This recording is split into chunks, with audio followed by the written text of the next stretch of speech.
মহালয়ার দিন ভয়ঙ্কর সূর্যগ্রহণ। পারলে সাথে রাখুন এই গাছের শিকড়। আপনার জীবনের সমস্ত বাধা বিপত্তি ও গৃহের সমস্ত বাস্তু দোষ দূর হবে। অর্থ যেখান থেকেই হোক আপনার কাছে আসবে। মা দুর্গার আশীর্বাদে আপনার পরিবার ভরে উঠবে সুখ, শান্তি এবং সমৃদ্ধিতে। নমস্কার বন্ধুরা, আমি সুচরিতা সবাইকে স্বাগত জানাচ্ছি কিপ গ্রুমিং চ্যানেলে। বন্ধুরা, আশা করছি ঈশ্বরের আশীর্বাদে প্রত্যেকেই ভালো আছেন এবং সুস্থ আছেন। সামনেই আসতে চলেছে আশ্বিন মাসের অমাবস্যা। এই অমাবস্যা তিথিটি বছরের আর 12টি অমাবস্যার থেকে একেবারে স্বতন্ত্র এবং এর গুরুত্বও বিশেষ। আশ্বিন মাসের অমাবস্যাটিকে বলা হয় মহালয়া। এই দিন দেবী দুর্গার চক্ষু দান হয়। পিতৃতর্পণ করে পিতৃপুরুষদের আশীর্বাদ পাওয়া যায়। এই বিশেষ দিনে পিতৃপক্ষের অবসান হয়ে দেবী পক্ষের সূচনা হয়। তাই বন্ধুরা, মহালয়ার এই দিনটি অত্যন্তই গুরুত্বপূর্ণ এবং বিশেষ নিয়মবিধি পূর্বকই পালন করা উচিত। তার উপর এই বছর অর্থাৎ 2024 সালের দ্বিতীয় ও ভয়ঙ্কর সূর্যগ্রহণ হতে চলেছে মহালয়ার দিনে। মহালয়ার দিনে এই যে গ্রহণ, এটি কিন্তু একটি বিরল সংযোগ বহন করছে। ব্যক্তি বিশেষে প্রত্যেকেই এই দিনটি নিয়মবিধি পূর্বক পালন করা উচিত এবং গ্রহণের যা বিধি নিষেধ আছে সেগুলি মেনে চলা উচিত। না মানলে পরিবারে অমঙ্গলের ছায়া নেমে আসে। মহালয়ার এই দিনটিতে যদি আপনারা এই গাছের শিকড়টি ধারণ করতে পারেন বা সাথে রাখতে পারেন, তাহলে আপনাদের ভাগ্যের আমূল পরিবর্তন ঘটা সম্ভব। কারণ এই শিকড়টি ধারণ করবার জন্য অমাবস্যা এবং সূর্যগ্রহণের এই যে বিরল সংযোগটি তৈরি হচ্ছে, সেটি অত্যন্ত শুভ ও ফলপ্রদায়ী। তাই আমার সকল দর্শক বন্ধুদের অনুরোধ করব যে আজকের এই ভিডিওটি একদমই স্কিপ না করে সম্পূর্ণ দেখুন। দেখার পর যদি ভালো লাগে তাহলে অবশ্যই কিন্তু একটি লাইক করবেন, কমেন্টসে লিখবেন জয় মা দুর্গার জয়, এবং বন্ধুরা অবশ্যই ভিডিওটি শেয়ার করবেন আপনাদের নিকট আত্মীয় স্বজন এবং বন্ধু বান্ধবদের সাথে। মহালয়ার আর বেশি দিন বাকি নেই। ভিডিওটি পেলে প্রত্যেকেই উপকৃত হবেন এবং আপনাকে ধন্যবাদ জানাবেন। চলুন বন্ধুরা, আসা যাক মূল পর্বে। প্রথমেই আপনাদের জানিয়ে দিই এই বছর মহালয়া কবে পড়েছে এবং সূর্যগ্রহণ কখন থেকে লাগছে। মহালয়া পড়েছে বাংলার 4ঠা আশ্বিন 1432, ইংরাজির 21শে সেপ্টেম্বর 2025 রবিবার দিন। ওই দিনই পড়েছে এই বছরের প্রথম সূর্যগ্রহণ, যেটি খণ্ডগ্রাস সূর্যগ্রহণ হতে চলেছে। গ্রহণ স্পর্শ হচ্ছে রাত্রি 11টায়, গ্রহণ মধ্য হচ্ছে রাত্রি 1টা বেজে 12 মিনিটে, গ্রহণ সমাপ্তি হচ্ছে রাত্রি 3টে বেজে 24 মিনিটে, গ্রহণ স্থিতি হচ্ছে 4 ঘন্টা 24 মিনিট। যেহেতু এটা রাত্রিবেলায় হচ্ছে তাই ভারতবর্ষে দৃশ্যমান নয়। তবে ভারতবর্ষে দৃশ্যমান না হলেও অমাবস্যা এবং পূর্ণিমার মতো এই গ্রহণের প্রভাব কিন্তু সকল ভারতবাসীর ওপরই পড়বে। রাশি হিসাবে যেমন কিছু কিছু রাশির ব্যক্তির ক্ষেত্রে এই গ্রহণটি অত্যন্ত সৌভাগ্য নিয়ে আসবে, ঠিক সেরকমভাবেই কিছু কিছু রাশির জন্য এই গ্রহণটি কিন্তু ক্ষতিকর। তাই বন্ধুরা, গ্রহণের বিধি নিষেধ কিন্তু প্রত্যেকেই মেনে চলবেন। এই গ্রহণ যেহেতু অদৃশ্য, তাই এই গ্রহণে সূতক সময় গ্রাহ্য হবে না। তাই গ্রহণের সময়টুকু বাদ দিয়ে আপনারা পুজো পাঠ করতে পারেন।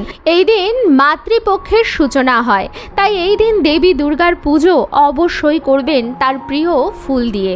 এবং বন্ধুরা, তার সাথে সাথে যদি সেই গাছের শিকড়টি আপনারা ধারণ করতে পারেন, তাহলে আপনাদের জীবনের যাবতীয় সমস্যার সমাধান কিন্তু হয়ে যাবে। দেবী দুর্গা স্বয়ং আপনাকে এবং আপনার পরিবারকে রক্ষা করবেন। দেবী দুর্গার অত্যন্ত প্রিয় এই ফুলটি হচ্ছে নীল রঙের অপরাজিতা ফুল, বা যে ফুলটিকে আমরা নীলকণ্ঠ ফুল বলে জানি। এই ফুলটি শুধুমাত্র দেবী দুর্গার নয়, দেবাদিদেব মহাদেবেরও অত্যন্ত প্রিয় ফুল। নবরাত্রি চলাকালীন সময়কালে দেবী দুর্গাকে এই নীলকণ্ঠ ফুল দিয়ে অবশ্যই পুজো করতে হয়।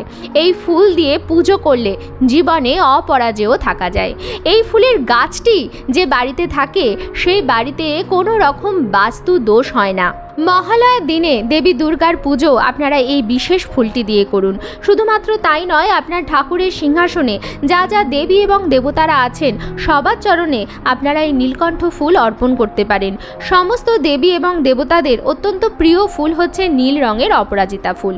বন্ধুরা, এর সাথে সাথে আপনারা মহালয়ার এই তিথিতে এই গাছের শিকড় ধারণ করুন। মহালয়া এবং সূর্যগ্রহণের এই যে সংযোগ, এই সংযোগে বাড়িতে একটি গাছ লাগানো অত্যন্ত ভালো। সেটি যদি নীল রঙের অপরাজিতা ফুলের গাছ হয় তাহলে তো আরও ভালো ফল প্রদান করবে। তুলসী গাছের মতোই সনাতন ধর্মে নীল রঙের অপরাজিতা ফুলের গাছের বিশেষ গুরুত্ব আছে। এই গাছটিকে অত্যন্ত পবিত্র বলে মনে করা হয়। তাই আপনার বাড়ির উত্তর বা পূর্ব দিকে অথবা উত্তর পূর্ব দিকে আপনার বাড়ির বারান্দায় বা ব্যালকনিতেও আপনারা নীল রঙের অপরাজিতা ফুলের গাছ লাগাতে পারেন। এই দিনে বৃক্ষচ্ছেদন করা যায় না, বৃক্ষরোপণ করা অত্যন্ত ভালো।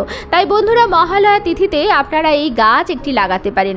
যখন আপনারা গাছটি লাগাবেন সেই সময় গাছের যে শিকড়, সেখান থেকে দেখবেন ছোট ছোট পাতলা পাতলা মূল বেরিয়ে আছে। সেখান থেকে একটু 1 বা 2 ইঞ্চি মতো মূল আপনারা ছিঁড়ে নেবেন। সেইটুকুই যথেষ্ট বন্ধুরা।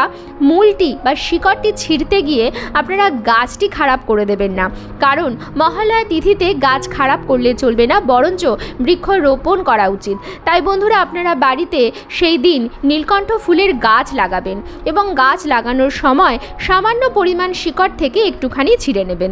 যদি কোনো কারণে গাছ লাগানো সম্ভব না হয় তাহলেও বন্ধুরা আপনারা এই শিকড়টি ধারণ করার চেষ্টা অবশ্যই করবেন। সেই শিকড়টি নিয়ে আপনি চলে আসবেন আপনার ঠাকুর ঘরে এবং তার আগে সেই শিকড়টি পরিষ্কার জল দিয়ে ভালো করে পরিষ্কার করে নেবেন এবং গঙ্গা জল দিয়ে শুদ্ধ করে নেবেন। তারপর সেটি লাল চন্দন সহযোগে মায়ের চরণে নিবেদন করবেন। আপনার ঠাকুরের সিংহাসনে মাতৃশক্তির যে রূপেরই বিগ্রহ থাকুক না কেন, সেখানেই আপনি লাল চন্দন সহযোগে এই নীল রঙের অপরাজিতা গাছের মূলটি নিবেদন করবেন। তার আগে বলে রাখি বন্ধুরা যে মহালয়ার দিনটির শুরু কিন্তু করবেন দেবী দুর্গার নাম নিয়ে। এই দিন খুব সকাল সকাল শয্যা ত্যাগ করার চেষ্টা করবেন এবং বিছানায় বসেই দেবী দুর্গাকে মনে মনে স্মরণ করে নেবেন। মনে মনে বলবেন, দেবী দুর্গা সহায় হও, পরিবারের মঙ্গল করো। দেবী দুর্গা সহায় হও, পরিবারের মঙ্গল করো। আপনি যদি আপনার দিনের শুরুতেই দেবী দুর্গার নাম নিয়ে নেন তাহলে দেবী দুর্গা অবশ্যই আপনাকে রক্ষা করবে, আপনার সহায় হবে এবং আপনার কেউ কোনো রকম ক্ষতি কিন্তু করতে পারবে না। বন্ধুরা, সেই দিন আপনার বাড়ি ঘরদোর অত্যন্ত ভালোভাবে পরিষ্কার পরিচ্ছন্ন করে নেবেন এবং নিজে স্নান সেরে নেবেন এবং তারপর আপনারা সেই শিকড়টি সংগ্রহ করবেন এবং ঠাকুর ঘরে নিয়ে আসবেন। গ্রহণের যে বিধিনিষেধগুলি আছে, বিশেষ করে খাদ্য খাবারের যে বিধিনিষেধগুলি আছে, সেগুলি কিন্তু অবশ্যই পালন করবেন। শিকড়টি ধারণ করার আগে পর্যন্ত আপনারা কোনো রকম খাবার গ্রহণ করবেন না। উপবাস রেখেই শিকড়টি ধারণ করার চেষ্টা করবেন। এই দিনে অবশ্যই পিতৃতর্পণ করা হয় এবং সেটি অবশ্য কর্তব্যের মধ্যে পড়ে। তাই পিতৃপুরুষদের আশীর্বাদ লাভের জন্য পিতৃতর্পণ কিন্তু দেবী পক্ষের সূচনাকালের প্রথম একটি কর্ম, তাই সেই কাজটি কিন্তু অবশ্যই করবেন। সকালে যখন আপনারা পুজো দেবেন তখন দেবী দুর্গার চরণের কাছে আপনারা সেই শিকড়টি রেখে দেবেন এবং প্রদীপ ধূপকাঠি জ্বালিয়ে নিয়ে নৈবেদ্য সহযোগে দেবীর প্রিয় ফুল নিবেদন করে পুজো দিয়ে নেবেন। এই শিকড়টি মায়ের চরণের কাছেই থাকতে দেবেন কিছুক্ষণ। তবে সূর্যাস্তের আগে সেই শিকড়টি সংগ্রহ করবেন সেখান থেকে এবং লাল শালু কাপড়ে সেটি মোড়াবেন এবং লাল সুতো দিয়ে সেটি ধারণ করবেন।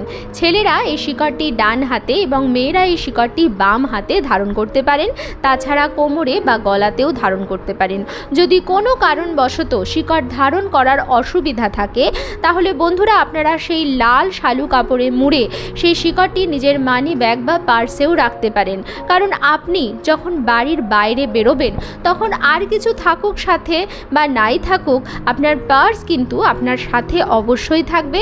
তাই বন্ধুরা, যদি কোনো কারণবশত শিকড় ধারণ করার অসুবিধা থাকে তাহলে আপনারা নিজেদের পার্স বা ওয়ালেটেও এই শিকড়টি রাখতে পারেন। বন্ধুরা, এই শিকড়টি আপনাকে সমস্ত রকম বাধা বিপত্তি থেকে রক্ষা করবে, আপনার পরিবারে অর্থপ্রাপ্তির যোগ তৈরি করবে, গৃহের সমস্ত বাস্তু দোষ ঠিক হয়ে যাবে এবং মা দুর্গার আশীর্বাদে প্রচুর অর্থ আসবে। তবে বন্ধুরা, এই উপায়টি করবার সময় কিছু সতর্কতা অবশ্যই অবলম্বন করতে হবে।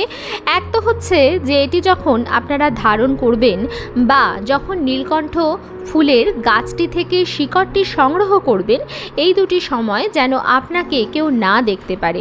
সেই জন্য এই কাজটি আপনারা ভোরবেলা করতে পারেন এবং যখন শিকড়টি ধারণ করবেন তখন যেন আপনার ঘরে আপনার বাড়ির লোকজনই থাকে, বাড়ির বাইরের কেউ যেন না থাকে।